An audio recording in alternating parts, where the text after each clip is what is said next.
என்னோட பையன் வெட்டு வெடுக்குன்னு மற்றவங்களோட சகஜமா பேச மாட்டேங்கிறான் அப்படின்னு கம்ப்ளைண்ட் பண்ற அம்மாவை நீங்க பார்த்துருக்கலாம். அந்த பையனை நம்ம பார்க்கும்போது அவன் ரொம்ப கூச்ச சுபாவம் கொண்டவன் அப்படின்னு நம்ம நினைச்சுக்குவோம். ஆனா உண்மை என்ன அப்படின்னா அவன் ஒரு இன்ட்ரோவர்ட்டா இருக்கலாம். ஸோ இன்ட்ரோவர்ட் பர்சனாலிட்டி இருக்கிற ஒரு நபரை நாம இவங்க கூச்ச சுபாவம் கொண்டவங்க அப்படின்னு தப்பா நினைக்கிறதுக்கு வாய்ப்பு இருக்கு. பல நேரத்துல இன்ட்ரோவர்ட் பர்சனாலிட்டின்னு ஒன்று இருக்கு அப்படின்னு தெரியாத ஒரு இன்ட்ரோவர்ட் தான் ஒரு கூச்ச சுபாவம் கொண்டவங்க அப்படின்னு அவங்களே தப்பா நினைக்கிறது கூட வாய்ப்பு இருக்கு. உண்மையான கூச்ச சுபாவத்துக்கும் ஒரு இன்ட்ரோவர்ட்டா இருக்கிறதுக்கும் ரொம்பவுமே மிகப்பெரிய வித்தியாசம் இருக்கு. இன்னைக்கு இந்த வீடியோ மூலமா நீங்க ஒரு இன்ட்ரோவர்ட்டா அல்லது எக்ஸ்ட்ரோவர்ட்டா, இன்ட்ரோவர்ட் அண்ட் எக்ஸ்ட்ரோவர்ட் இந்த ரெண்டு பேருக்குமான பொதுவான குணங்கள், கேரக்டர்ஸ் என்ன, உங்களை நீங்களே எப்படி ஐடென்டிஃபை பண்ணிக்கலாம், இவங்களுடைய பாசிட்டிவ்ஸ் என்ன, நெகட்டிவ்ஸ் என்ன அப்படிங்கறத நாம டீடைல்டா பார்க்க இருக்கிறோம். வணக்கம் நண்பர்களே, welcome back to Epic Life. நான் உங்கள் வெற்றி கூட்டாளி. சரி, முதல்ல இந்த இன்ட்ரோவர்ட்ல இருந்து ஆரம்பிக்கலாம். இந்த குணங்கள் எல்லாம் உங்ககிட்ட இருக்கா அப்படின்னு பாருங்க. இன்ட்ரோவர்ட் அப்படின்னா யாரு அப்படின்னு கூகுள்ல சர்ச் பண்ணா அதுக்கு ஒரு பதில் சொல்லுது.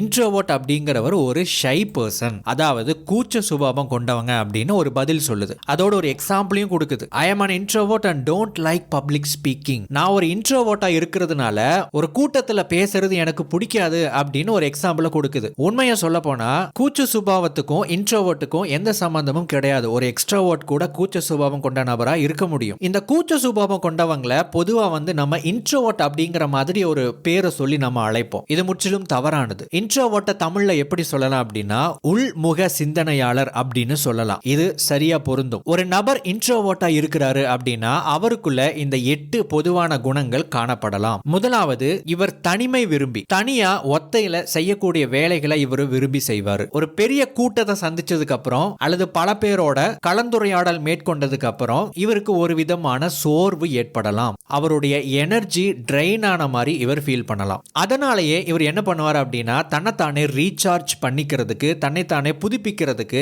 தனிமையான நேரத்தை விரும்புவார். டக்குனு தனிமையான ஒரு இடத்துல போய் நடந்துகிட்டு இருக்கிறது, உட்கார்ந்துகிட்டு இருக்கிறது, அல்லது இவர் ஜெனரலா தனிமையில பண்ணக்கூடிய ஏதாவது ஒரு செயலை பண்ணிக்கிட்டே இருப்பாரு. ஆக மொத்தத்துல தனியா இருப்பாரு. ஒரு சோஷியல் செட்டிங் அப்படின்னு வரும்போது, இப்ப உதாரணத்துக்கு ஒரு ரிலேஷனுடைய கல்யாண ஃபங்க்ஷன் வருதுன்னு வச்சுக்கோங்க. அந்த கல்யாண ஃபங்க்ஷன்ல போனீங்க அப்படின்னா இவர் ரொம்ப ரிசர்வ்டா இருப்பார். அதாவது தனியா உட்கார்ந்துக்கிறதுக்கு விரும்புவாரு. கூட்டத்துல உட்கார்ந்து இருந்தா கூட எல்லாத்துக்கூடயும் அதிகமா பேசாம தனியா இருப்பாரு. கேட்கிற கேள்விக்கு மட்டும் பதில் சொல்லிட்டு பெருசா கலகலன்னு பேசாம அவருடைய வேலையை மட்டும் பார்த்துட்டு சும்மா உட்கார்ந்து இருப்பாரு. ஐந்தாவது, ஏதாவது ஒரு விஷயத்தை பேசுறதுக்கு முன்னாடி கொஞ்சம் யோசிச்சு பேசக்கூடிய குணம் கொண்டவர். ஆறாவது, இவங்களுக்கு இன்ட்ரோஸ்பெக்ஷன் ரொம்ப நல்லாவே வரும். அதாவது அவங்களுக்குள்ள என்ன நடக்குது, அவங்களுடைய ஃபீலிங்கை பத்தி, அவங்களுடைய எமோஷனை பத்தி, அவங்களுடைய உணர்வுகள், எண்ணங்களை பத்தி, இன்னைக்கு என்ன நடந்துச்சு அப்படிங்கிற இந்த விஷயங்கள் எல்லாம் அசை போட்டு அதிலிருந்து நமக்கு என்ன கிடைச்சது, அதிலிருந்து நமக்கு என்ன தெரிய வருது அப்படிங்கிற மாதிரியான விஷயங்களை எல்லாம் இன்ட்ரோஸ்பெக்டிவா, அதாவது அகத்தாய்வு பண்ணக்கூடிய தன்மை கொண்டவங்களா இவங்க இருப்பாங்க. ஏழாவது, இவங்களுக்கு ஃப்ரெண்ட் சர்க்கிள் அப்படின்னு பாத்தீங்கன்னா நிறைய ஃப்ரெண்ட்ஸ் இருக்க மாட்டாங்க. நிறைய பேர்னால இவங்களோட ஃப்ரெண்ட்ஷிப்ல இருக்கவும் முடியாது. க்ளோஸ் ஃப்ரெண்ட் அப்படின்னு சொல்லிட்டு 1-2 பேர் மட்டும்தான் இருப்பாங்க. உங்களை பத்தி எக்ஸ்பிரஸ் பண்ணுங்க, உங்களை பத்தி சொல்லுங்க அப்படின்னு ஒரு கேள்வி கேட்டா அவங்கள பத்தி அவங்க சொல்றதை விட, பேசுறதை விட எழுதுறது அவங்களுக்கு ஈஸியா இருக்கும். ஏன் அப்படின்னா யோசிக்கிறதுக்கு அப்பதான் கொஞ்சம் நிறைய டைம் கிடைக்கும். இப்ப பார்த்த விஷயங்கள் எல்லாமே ஒரு இன்ட்ரோவர்ட்டுக்கான பொதுவான குணங்கள். இதுல அதிகப்படியான குணங்கள் உங்க கிட்ட காணப்படுது அப்படின்னா நீங்க ஒரு இன்ட்ரோவர்ட்டா இருக்கிறதுக்கு வாய்ப்பு இருக்கு. இப்போ இந்த இன்ட்ரோவர்ட்கான பாசிட்டிவ் சைட்ஸ் இருக்கும் இல்லைங்களா, அதெல்லாம் என்னென்ன அப்படின்னு பார்க்கலாம். முதலாவது, இவங்க ரொம்ப இண்டிபெண்டன்ட்டா இருப்பாங்க. அதாவது சுதந்திரமா யோசிக்கக்கூடிய, செயல்படக்கூடிய தன்மை கொண்டவங்களா இருப்பாங்க. ரெண்டாவது, கிரியேட்டிவிட்டி இவங்களுக்கு ரொம்ப அதிகமா இருக்கும். மூணாவது, இவங்க ரொம்ப தாட்ஃபுல்லா இருப்பாங்க. அதிகமா சிந்திக்க கூடியவங்களா இருப்பாங்க. சிந்தனை வளம் இவங்களுக்கு ரொம்ப அதிகமா இருக்கும். நான்காவது, இவங்க ஒரு குட் லிசனர். யாராவது பேசுறாங்க அப்படின்னா இவங்க என்ன பேசுறாங்க அப்படிங்கறத கூர்ந்து கவனிக்கக்கூடிய ஆற்றல் கொண்டவங்களா இருப்பாங்க. ஐந்தாவது, இவங்களுக்கு இன்ட்யூஷன், உள்ளுணர்வு அதிகமாவே இருக்கும். தன்னுடைய மனசு சொல்றத கேட்கக்கூடிய குணம் வாய்ந்தவங்களா இருப்பாங்க. ஆறாவது, இவங்க ரொம்ப போக்கஸ்டா இருப்பாங்க. ஏதாவது சில விஷயங்களை கேட்கணும், படிக்கணும், புரிஞ்சு புரிஞ்சுக்கணும், யோசிக்கணும், சிந்திக்கணும் அப்படின்னு வரும்போது இதுல இவங்களுடைய கவனம் ஃபோக்கஸ் அதிகமாவே இருக்கும். 7வது இவங்களுடைய பெர்ஸ்பெக்டிவ், அதாவது ஒவ்வொருத்தரும் ஒவ்வொரு கருத்து சொல்றோம் இல்லைங்களா. இந்த இன்ட்ரோவர்ட்டட் பர்சன்ஸுக்கு அவங்களுடைய பார்வை கோணத்திலிருந்து ஒவ்வொரு விஷயத்தையும் பார்க்கிற, ஒவ்வொரு விஷயங்களையும் எக்ஸ்பிரஸ் பண்ற தன்மை இருக்கும். 8வது இவங்களுக்கு ப்ராப்ளம் சால்விங் ஸ்கில் அதிகமாவே இருக்கும். இப்போ நாம பார்த்ததெல்லாம் ஒரு இன்ட்ரோவர்ட்டட் பர்சன்ஸுக்கு இருக்கக்கூடிய பாசிட்டிவ் சைட்ஸ் என்னென்ன அப்படின்னு சொல்லிட்டு பார்த்தோம். இவங்களுக்கும் நெகட்டிவ் சைட்ஸ் இருக்கு. அதை இன்னும் கொஞ்ச நேரத்தில் பார்க்க இருக்கிறோம். அதுக்கு முன்னாடி இன்றைய வீடியோனுடைய ஸ்பான்சர் குக்கு எஃப்எம் பத்தின சில வார்த்தைகள். நாம இன்ட்ரோவர்ட்ஸை பத்தி இப்ப பார்த்துக்கிட்டு இருக்கிறோம் இல்லைங்களா. இவங்களுடைய குணங்கள் என்ன அப்படிங்கறதையும் இவங்களை எப்படி முழுசா புரிஞ்சுக்கலாம் அப்படிங்கிற முக்கியமான கருத்துக்களை தி குவைட் அப்படிங்கிற புத்தகத்திலிருந்து நீங்க தெரிஞ்சுக்கலாம். இந்த புத்தகத்தினுடைய ஃபுல் புக் ஆடியோ சம்மரி குக்கு எஃப்எம்ல இருக்கு. 10,000 மணி நேரத்துக்கு அதிகமான ஆடியோ கான்டென்ட் இருக்கிற ஒரு தரமான ஆப் தான் குக்கு எஃப்எம். இது ஒரு பிரீமியம் ஆப். பட் இத மேசிவான டிஸ்கவுண்ட்ல உங்களுடைய முதல் மாச சப்ஸ்கிரிப்ஷனை வெறும் 39 ரூபாயிலிருந்து நீங்க தொடங்க முடியும். அதற்கு ELT50 அப்படிங்கிற கூப்பன் கோடை பயன்படுத்துங்க. இந்த ஆப்பை டவுன்லோட் பண்றதுக்கான லிங்க் கீழே டிஸ்கிரிப்ஷன்ல கொடுத்திருக்கேன். கிளிக் பண்ணி ட்ரை பண்ணி பாருங்க. சரி, இப்போ இந்த இன்ட்ரோவர்ட்ஸ்னுடைய நெகட்டிவ் சைட்ஸ் என்னென்ன அப்படின்னு பார்க்கலாம். இவங்க ரொம்ப அன்ஃப்ரெண்ட்லியா இருப்பாங்க.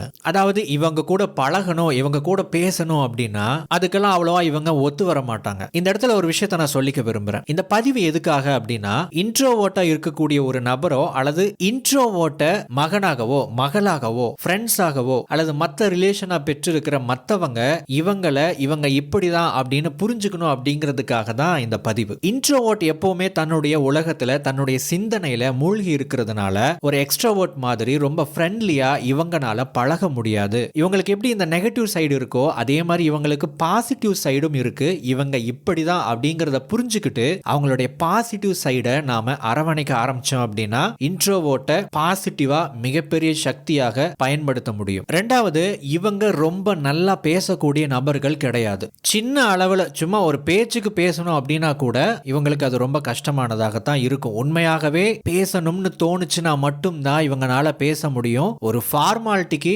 வந்துட்டாங்க, 2 வார்த்தையை பேசணும் அப்படின்னா ஏதோ பேசணுமே அப்படிங்கறக்காக பேசுவாங்க. அந்த பேச்சு அவ்வளவு சுவாரஸ்யமா இருக்காது. இப்படிப்பட்டவங்களை இவங்களுக்கு பேசவே தெரியாது அப்படின்னு சொல்றதை விட அவங்களுக்கு எந்த டாபிக் இன்ட்ரெஸ்டோ அந்த டாபிக்கை ஸ்டார்ட் பண்ணி பாருங்க.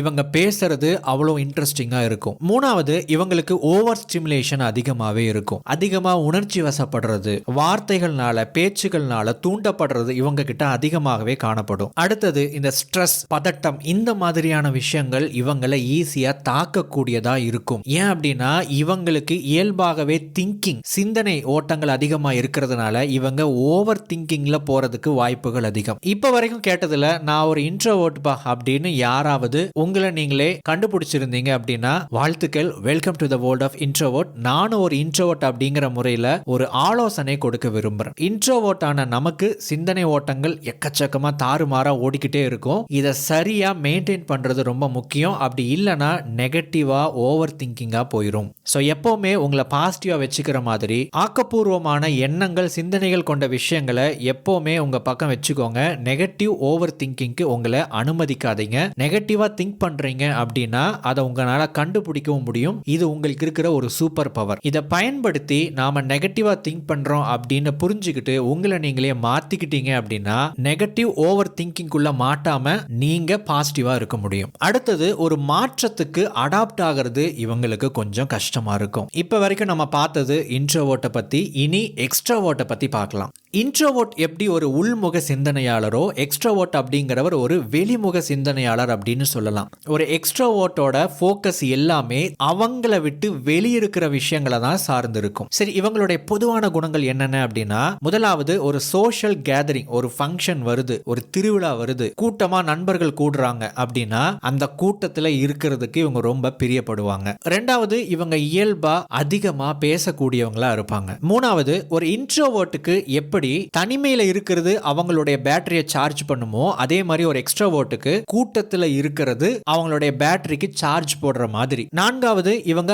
அட்டென்ஷன் விரும்பிகளா இருப்பாங்க. மற்றவங்களுடைய கவனத்தை தன் பக்கம் ஈர்க்கணும்னு எண்ணம் கொண்டவங்களா இருப்பாங்க. அஞ்சாவது, இயல்பா இவங்க கிட்ட ஒரு விதமான கான்பிடன்ட் காணப்படும். ஒரு கூட்டத்துல ஏதாவது ஒரு விஷயத்தை பத்தி பேசுங்க அப்படின்னு சொன்னாவோ, ஏதாவது ஒரு விஷயத்தை செய்ய சொன்னாவோ, இவங்களுக்கு கூச்ச சுபாவம் இருந்தாலும் கூட அதை சமாளிச்சுட்டு செய்யக்கூடிய சிந்திக்கக்கூடிய தன்மை கொண்டவங்களா இருப்பாங்க. அடுத்தது இவங்களுக்கு அதிக நண்பர்கள் இருப்பாங்க. சில நேரத்துல இவங்க ரிஸ்கியான சில விஷயங்களை எடுக்கிறதுக்கு தயங்க மாட்டாங்க. இப்ப நம்ம பார்த்தது பொதுவான குணங்கள். ஒரு எக்ஸ்ட்ரோவர்ட்டுக்கு இருக்கக்கூடிய பாசிட்டிவ் சைட்ஸ் என்னென்ன அப்படின்னு பார்க்கலாம். இவங்க ரொம்ப கரிஸ்மேட்டிக்கா இருப்பாங்க. அதாவது ஈர்க்கக்கூடிய ஒரு காந்தத்துவம் நிறைந்த மனிதர்களா இருப்பாங்க. கான்பிடண்டா இருப்பாங்க. வெளியே போறதுக்கு அல்லது ஒரு கூட்டத்தோட கலப்பதற்கு தயக்கம் காட்டாதவங்களா இருப்பாங்க. நெட்வொர்க்கிங் அப்படிங்கிறது ரொம்ப ஈஸியா இவங்களுக்கு வரும். இவங்களுடைய போன்ல பாத்தீங்க அப்படின்னா அதிகமா வெளியே போறாங்க, அதிகமா வெளியே நிறைய பேரோட பழகக்கூடியவங்க அப்படின்னா மினிமம் 1000 போன் நம்பர்ஸ் ஆவது இவருடைய கான்டாக்ட்ல சேவ் பண்ணி வச்சிருப்பாங்க. இவங்களை ஈஸியா அப்ரோச் பண்ணக்கூடிய நிலையில இருப்பாங்க. இவங்கனால ஈஸியா ஒரு ஃப்ரெண்டை பிடிக்க முடியும். மற்றவங்களோட பழகி அவங்களோட ஃப்ரெண்ட் ஆகிறது இவங்களுக்கு ரொம்ப கைவந்த கலை. அடுத்தது இவங்களுடைய நெகட்டிவ் சைட்ஸ் என்ன அப்படின்னு பார்க்கலாம். சில நேரத்துல இவங்க ரொம்ப அதிகமா பேசுறாங்க, இவங்க வாயாடி அப்படின்னு சொல்லக்கூடிய தன்மைக்கு இவங்க இருப்பாங்க. இதுக்கு காரணம் இவங்களுடைய குணம் தான். ரெண்டாவது இன்ட்ரோஸ்பெக்ஷன் அப்படின்னு வரும்போது அது இவங்களுக்கு ரொம்ப ரொம்ப ரொம்ப கஷ்டமான ஒரு விஷயமா இருக்கும். ஒரு இன்ட்ரோவர்ட்டை பார்த்து எப்படிப்பா நீங்களாம் தனியா எவ்வளவு நேரம் உட்கார்ந்து இருக்கிறீங்க, என்னாலாம் தனிமையான இந்த இடத்துல உட்காரவே முடியாது, மண்டை வெடிச்சிடும், பைத்தியம் பிடிக்கிற மாதிரி இருக்கு, ரொம்ப போர் அடிக்க அப்படின்னு சொல்லுவாங்க. இவங்களாம் ஒரு எக்ஸ்ட்ரோவர்ட். இவங்கனால தனிமையில உட்கார்ந்து தனக்குள்ள என்ன நடக்குது, தன்னுடைய எண்ண ஓட்டங்கள் என்ன அப்படின்னு சொல்லிட்டு அகத்தாய்வை இவங்களால செய்யவே முடியாது. அது ரொம்பவும் கஷ்டமான ஒரு விஷயமா இருக்கும். அதனாலேயே தனியா இருக்கணுங்கிறத இவங்க விரும்பவே மாட்டாங்க. அப்படி தனியா இருந்தா கூட போன்ல யாரு கூடாவது பேசிட்டு இருப்பாங்க, சேட் பண்ணிக்கிட்டு இருப்பாங்க, எதையாவது ஒன்று நோட்டிக்கிட்டே இருப்பாங்க. அமைதியா உட்கார்ந்து அவங்களோட அவங்களே, அதாவது நீங்களே தனிமையில உட்கார்ந்து உங்களுடைய எண்ண ஓட்டங்களோடு நீங்க வாழ முடியாது, நீங்க ஒரு எக்ஸ்ட்ரோவர்ட்டா இருந்தா. சில நேரத்துல இவங்க மற்றவங்களுடைய எனர்ஜியை எமோஷனலி குறைக்கக்கூடியவங்களா இருப்பாங்க. காரணம் என்ன அப்படின்னா இவங்களுடைய அதிக பிரசங்கித்தன காரணமாக இருக்கும். மற்றவங்க மத்தியில் ஒரு சங்கடத்தை உருவாக்குற மாதிரி பேசுறது அல்லது பேச்சு வாக்குல நம்ம என்ன பேசுறோம் அப்படிங்கறது தெரியாம ஏதாவது தவறா பேசி அந்த கான்வர்சேஷனை நெகட்டிவா கொண்டு போறதுக்கு வாய்ப்புகள் இருக்கு. இவங்களுக்கு பொறுமையா உட்கார்ந்து ஒருத்தங்க சொல்றத கேட்டு புரிஞ்சுக்கிட்டு அதை சிந்திக்க கூடிய விஷயம் ரொம்ப ரொம்ப ரொம்ப கஷ்டம். பெரும்பாலும் இந்த எக்ஸ்ட்ரோவர்ட்ஸை பார்க்கும்போது இவங்க ரொம்ப செல்ஃபிஷ் அப்படிங்கிற மாதிரி தோணும். இவங்க தனக்கான விஷயங்களை தன்னை பத்தி மட்டுமே யோசிக்கிறாங்க அப்படிங்கிற மாதிரி நினைக்க தோணும். இவங்களுடைய நடவடிக்கைகளும் அப்படிதான் இருக்கும். அடுத்தது எம்பத்தின்னு வரும்போது, அதாவது மற்றவங்களை புரிஞ்சுக்கிற அந்த தன்மை அப்படின்னு வரும்போது இவங்கனால அதை செய்ய முடியாது. மற்றவங்களை புரிஞ்சுக்கிறதுல இவங்க ரொம்பவும் கஷ்டப்படுவாங்க. இப்போ நாம இது வரைக்கும் பார்த்தது ஒரு எக்ஸ்ட்ரோவர்ட்டோட நெகட்டிவ் சைடு. இப்போ இன்ட்ரோவர்ட் பார்த்தாச்சு, எக்ஸ்ட்ரோவர்ட் பார்த்தாச்சு. இன்னொரு எக்ஸ்ட்ரா ஐடியா ஒன்று இருக்கு. என்ன அப்படின்னா ஒரு நபர் கம்ப்ளீட்டா 100% இன்ட்ரோவர்ட்டா இருக்கிறதுக்கும் கம்ப்ளீட் 100% எக்ஸ்ட்ரோவர்ட்டா இருக்கிறதுக்கும் வாய்ப்புகள் ரொம்ப குறைவு. ஒரு நபர் ஒரு 80% ஒரு 90% இன்ட்ரோவர்ட்டா இருக்கலாம், அவருக்குள்ள ஒரு எக்ஸ்ட்ரோவர்ட் இருக்கலாம். இப்போ அந்த இன்ட்ரோவர்ட் அண்ட் எக்ஸ்ட்ரோவர்ட் இந்த ரெண்டுக்கு நடுவுல ஆம்பிவர்ட்னு ஒரு விஷயம் இருக்கு. அது என்ன அப்படின்னா இவங்க சிச்சுவேஷனுக்கு தகுந்த மாதிரி மாறிக்குவாங்க. தனிமையில இருக்கும்போது ஒரு இன்ட்ரோவர்ட் ஆகவும் அல்லது தனிமையில இருக்க வேண்டிய ஒரு சிச்சுவேஷன் வரும்போது தனியா இருப்பாங்க. அதன் மூலம் இவங்களுக்கு ஒரு எனர்ஜி கிடைக்கும். இவங்களுடைய சிந்தனை ஓட்டங்கள் அதிகமா இருக்கும். சிந்தனைகளை கவனிக்கக்கூடிய தன்மைகள் இந்த இன்ட்ரோவர்ட்டுக்கு சொன்ன அத்தனை விஷயங்களும் இவங்களுக்கு ஒரு இன்ட்ரோவர்ட்டா இருக்க வேண்டிய இடத்துல இருக்கும். அதே சமயம் ஒரு கூட்டத்தில் இருக்கணும் அப்படின்னு நினைச்சாங்கன்னா உடனே ஒரு எக்ஸ்ட்ரோவர்ட்டா மாறிடுவாங்க. ஒரு எக்ஸ்ட்ரோவர்ட் என்னென்ன விஷயங்களை எல்லாம் பண்ணுவாங்களோ அதை எல்லாம் இவங்கனால பண்ண முடியும். இந்த ரெண்டு குணமும் இருக்கிறவங்களுக்கு பேரு தான் ஆம்பிவர்ட். சோ நண்பர்களே, நீங்க ஒரு இன்ட்ரோவர்ட்டா இல்ல எக்ஸ்ட்ரோவர்ட்டா இல்ல ஆம்பிவர்ட்டா அப்படின்னு சொல்லிட்டு கீழே கமெண்ட் செக்ஷன்ல பதிவு பண்ணுங்க. இந்த வீடியோ உங்களுக்கு எந்த அளவுக்கு யூஸ்ஃபுல்லா இருந்துச்சு அப்படிங்கறதையும் கீழே கமெண்ட் செக்ஷன்ல கமெண்ட் பண்ணுங்க. இந்த வீடியோவை தொடர்ந்து ஸ்கிரீன்ல தெரிகிற இந்த 2 வீடியோவில் ஏதாவது ஒரு வீடியோவை தேர்ந்தெடுத்து நீங்க பார்க்கணும் அப்படின்னு நான் கேட்டுக்கிறேன். இந்த 2 வீடியோவில் எது உங்களுக்கு பிடிச்சிருக்கோ அதை கிளிக் பண்ணி பாருங்க.